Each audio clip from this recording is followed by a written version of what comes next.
Retour en salle de rédaction pour la suite du 19-20. Vendredi de deuil et de colère en Roumanie, requiem pour les martyrs de la Révolution, hurlements contre les communistes du gouvernement.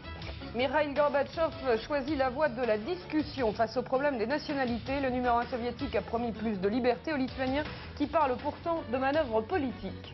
Air France décolle. Pour jouer dans le ciel des grands, la compagnie nationale rachète 54% de UTA et affermit ainsi son contrôle d'Air Inter. Mais d'abord, l'Albanie. Ayant depuis 1944 cultivé jalousement le culte du marxisme-léninisme intégral, la petite Albanie a toujours intrigué l'Occident. Alors aujourd'hui, après la chute de tous les régimes communistes d'Europe de l'Est, les regards inévitablement se tournent vers Tirana, vers l'Albanie où les voisins, yougoslaves et grecs, croient pouvoir affirmer ce soir qu'il se passe quelque chose. D'après l'agence yougoslave Tanjug, l'état d'urgence aurait en effet été décrété dans tout le pays. L'état d'urgence ou en tout cas des mesures de surveillance extrêmement sévères pour éviter tout soulèvement populaire. Les explications de Jean-Claude Perper. La sentinelle de Staline, l'Albanie, serait à son tour touchée par le souffle de liberté qui vient de balayer les régimes de l'Est. Selon les organes de presse yougoslaves, les autorités albanaises, depuis plusieurs jours, ont renforcé la surveillance des zones frontalières avec la Yougoslavie et la Grèce. Les habitants de ces régions ne pourraient plus circuler d'un village à l'autre. Ce soir, on apprend que l'état d'urgence a été décrété après de vives manifestations qui se seraient déroulées dans la ville de Shkodër, dans le nord du pays.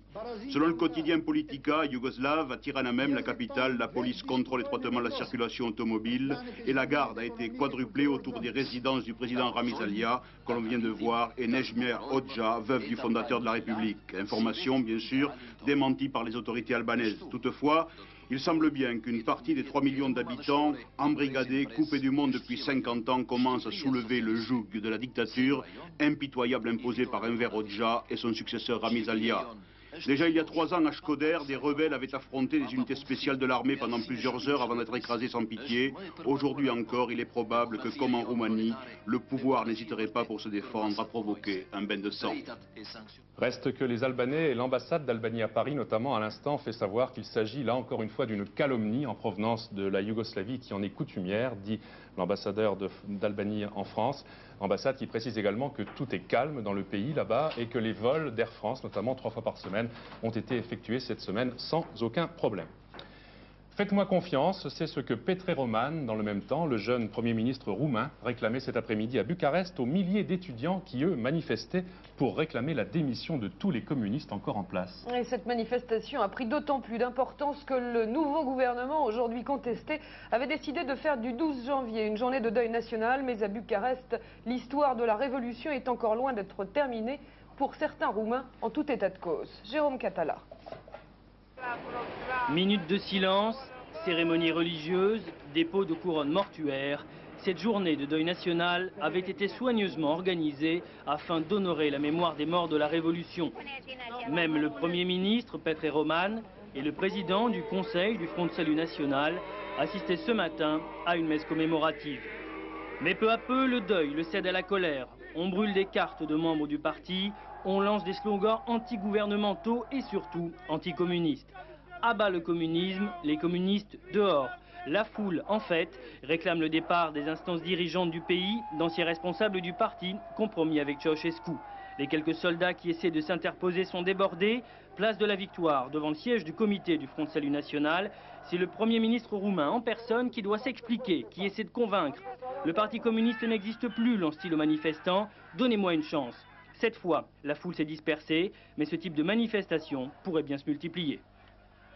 Et pendant ce temps-là, l'homme par qui la révolution est venue, en Europe de l'Est, continue de se battre dans son propre empire pour lui éviter l'éclatement. Mikhail Gorbatchev a poursuivi aujourd'hui sa mission en Lituanie. Et à son habitude et en bon joueur d'échecs, le numéro 1 soviétique a avancé des pièces maîtresses plus vite qu'on ne pouvait l'imaginer. Ces propositions ont pourtant été accueillies avec scepticisme par un peuple lituanien qui parle de manœuvre politique. La partie d'échecs est donc loin d'être finie. Rémi Goulicelli. Stratégie politique oblige, la constitution de l'URSS est aujourd'hui au cœur de toutes les tractations entre Gorbatchev et les républiques socialistes tentées par l'indépendance. En décembre dernier, les députés lituaniens abrogent l'article 11 qui barrait la route au multipartisme.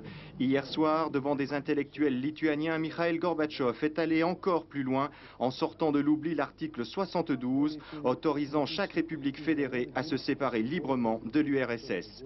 Pour le numéro 1 soviétique, la stratégie est ambitieuse mais très claire. Il faut à terme créer une nouvelle fédération soviétique où les républiques qui le désirent deviendront totalement autonomes. Ce soir pourtant, cette dernière proposition est déjà contestée par les nationalistes lituaniens. Leur slogan, Gorbatchev veut gagner du temps jusqu'au prochain congrès du Parti communiste soviétique en octobre. Là, il proposera avec des réformistes une nouvelle politique centraliste, mais en aucun cas l'indépendance pour la Lituanie. Mikhail Gorbatchev a-t-il abattu avec l'article 72 ses dernières cartes diplomatiques?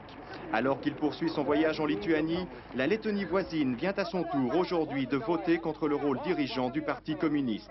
Et l'exemple balte est observé attentivement par toutes les républiques frontalières jusqu'au Kazakhstan. En Géorgie, les manifestations nationalistes sont quotidiennes. Dans le Caucase, les Azéris au sud s'affrontent très violemment avec les Arméniens, eux-mêmes en conflit direct avec le Soviet suprême. Un peu partout donc, de l'Est à l'Ouest, l'intégrité de l'Union est menacée par la complexité des relations entre peuples, peuplades, nations et tribus. Dans les pays baltes, Gorbatchev est confronté à une opposition déterminée, mais empreinte de maturité politique. S'il échoue dans ce contexte, la dislocation de l'Union soviétique pourrait se faire plus imminente sans que personne n'en mesure les justes conséquences. Ce qu'il faut encore savoir de l'actualité de ce vendredi en Europe de l'Est et dans le monde, Jean-Paul Géroard.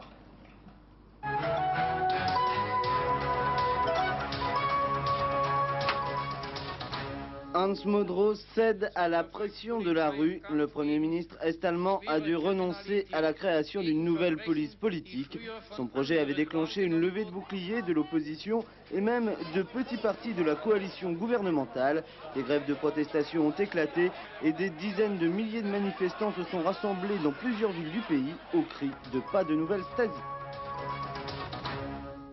Compromis sur le problème de la minorité turque en Bulgarie.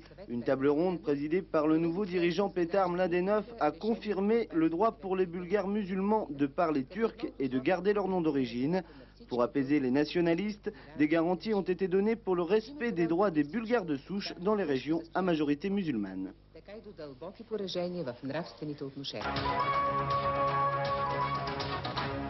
Columbia a récupéré le satellite de 10 tonnes LDEF. Il devait être ramené sur Terre par Challenger en 1985. Il était en quelque sorte abandonné dans l'espace depuis 6 ans. La moisson d'expériences scientifiques qu'il renferme va pouvoir être exploitée dès la semaine prochaine. Air France prend 54,5% du capital de la compagnie privée UTA. Par ce rachat au groupe privé Chargeur SA, Air France renforce aussi son contrôle d'Air Inter. Et voici la compagnie aérienne nationale en passe d'acquérir la dimension de ses grandes rivales étrangères. Un rachat spectaculaire qui, au-delà du domaine économique, pourrait bien relancer politiquement, cette fois, la polémique sur ce que l'on appelle les nationalisations rampantes. Les explications de Pierre Babet. Sur le tableau de bord du nouveau groupe, quelques indicateurs chiffrés. La taille tout d'abord. L'ensemble Air France, UTA, Air Inter constitue la deuxième compagnie européenne, 6,15 milliards de dollars de chiffre d'affaires, tout juste derrière British Airways.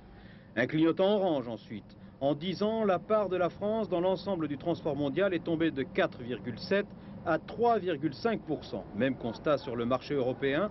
Sur 100 passagers, les compagnies françaises en transportaient 18 en 79 et elles n'en transportent plus que 14 10 ans après.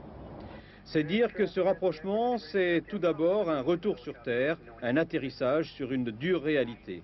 Séparées, les deux compagnies n'ont pas les moyens de se livrer une guerre fratricide et suicidaire sur des marchés de géants. Aux États-Unis, par exemple, où les majors comptent souvent 3 fois plus d'appareils que le nouvel ensemble. Or, UTA et Air France se disputaient autour des pistes de New York, Boston, Miami.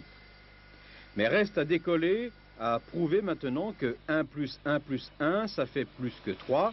Les compagnies françaises ne sont pas réputées pour leur productivité. Il ne faudrait pas confondre croissance et embonpoint, sinon gare aux surcharges. En juin 88, l'un des tout premiers Airbus A320 d'Air France s'écrasait au cours d'une démonstration à Absheim, en Alsace. 3 passagers mouraient dans la catastrophe. Erreur humaine et inculpation de l'équipage, telles avaient été les premières décisions de l'enquête. Or, voilà que Mme Marchioni, le juge d'instruction de Mulhouse, veut réunir une nouvelle commission d'experts. Cette nouvelle commission devait en fait se réunir ce soir, mais il semble très difficile de trouver des experts acceptant d'en faire partie. Il faut dire que cette contre-expertise pourrait tout simplement mettre en accusation l'avion plutôt que les pilotes. Une affaire dont on reparlera. À l'instant, j'apprends que dans la Bresse, près du village de Jaria, un certain nombre de paysans en colère sont en train de défoncer la route et se préparent à passer la nuit sur place. Leur but est d'empêcher la création d'une décharge à Jaria, une décharge de déchets nucléaires. Enfin, échec aux malfaiteurs, perceurs de tunnels à Gardanne, près de Marseille. Voici le Tour de France de l'actualité préparé et commenté par Marie-Odile Pagnès.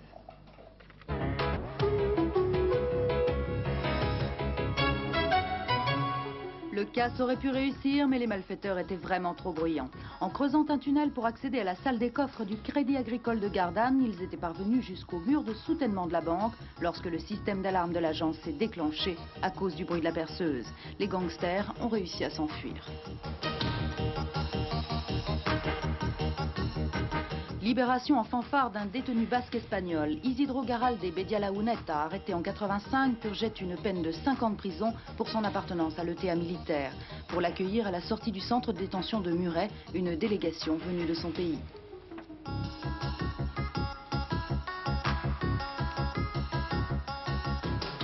Première biologique et casse-tête juridique, des triplés qui n'en sont pas. Damien est né le premier, 11 jours avant ses 2 frères. Devant ce cas étrange, la mairie du Mans a préféré inscrire sur ses registres la naissance de jumeaux précédés d'un frère aîné. Les parents, eux, se battent pour que soit officiellement reconnu leur triplé.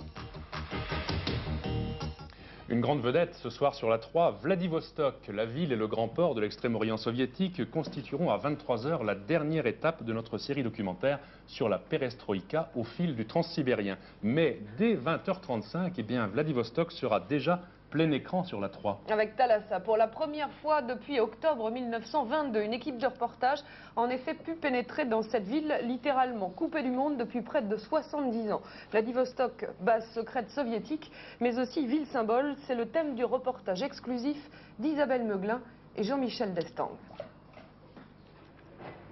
À 10 000 km de Moscou, au fin fond de la Sibérie, le terminus du transsibérien. Une gare dans laquelle aucun étranger ne pénètre, la gare de Vladivostok, cité interdite en zone militaire. Dans ce port du Pacifique, isolé du monde depuis près de 70 ans, une brèche s'est pourtant ouverte. Un grand souffle de liberté s'y est engouffré. Liberté d'action. Nous avons pu filmer seuls et sans contrainte la ville et ses habitants. Nous avons notamment rencontré Vladimir. Ce docker nous a présenté sa famille, nous a raconté sa vie. Il y a moins d'1 an, c'était interdit. Liberté d'opinion. Tous les soirs sur la Grande Place, plusieurs dizaines de personnes se rassemblent. Elles revendiquent la démocratie. Il y a quelques mois, cette manifestation aurait été sévèrement réprimée. Aujourd'hui, la milice laisse faire. Liberté d'expression sous toutes ses formes. Du rock résonne dans la maison de la culture Lénine de Vladivostok. Des danseuses sexy font même leur apparition dans cette citadelle militaire du bout du monde.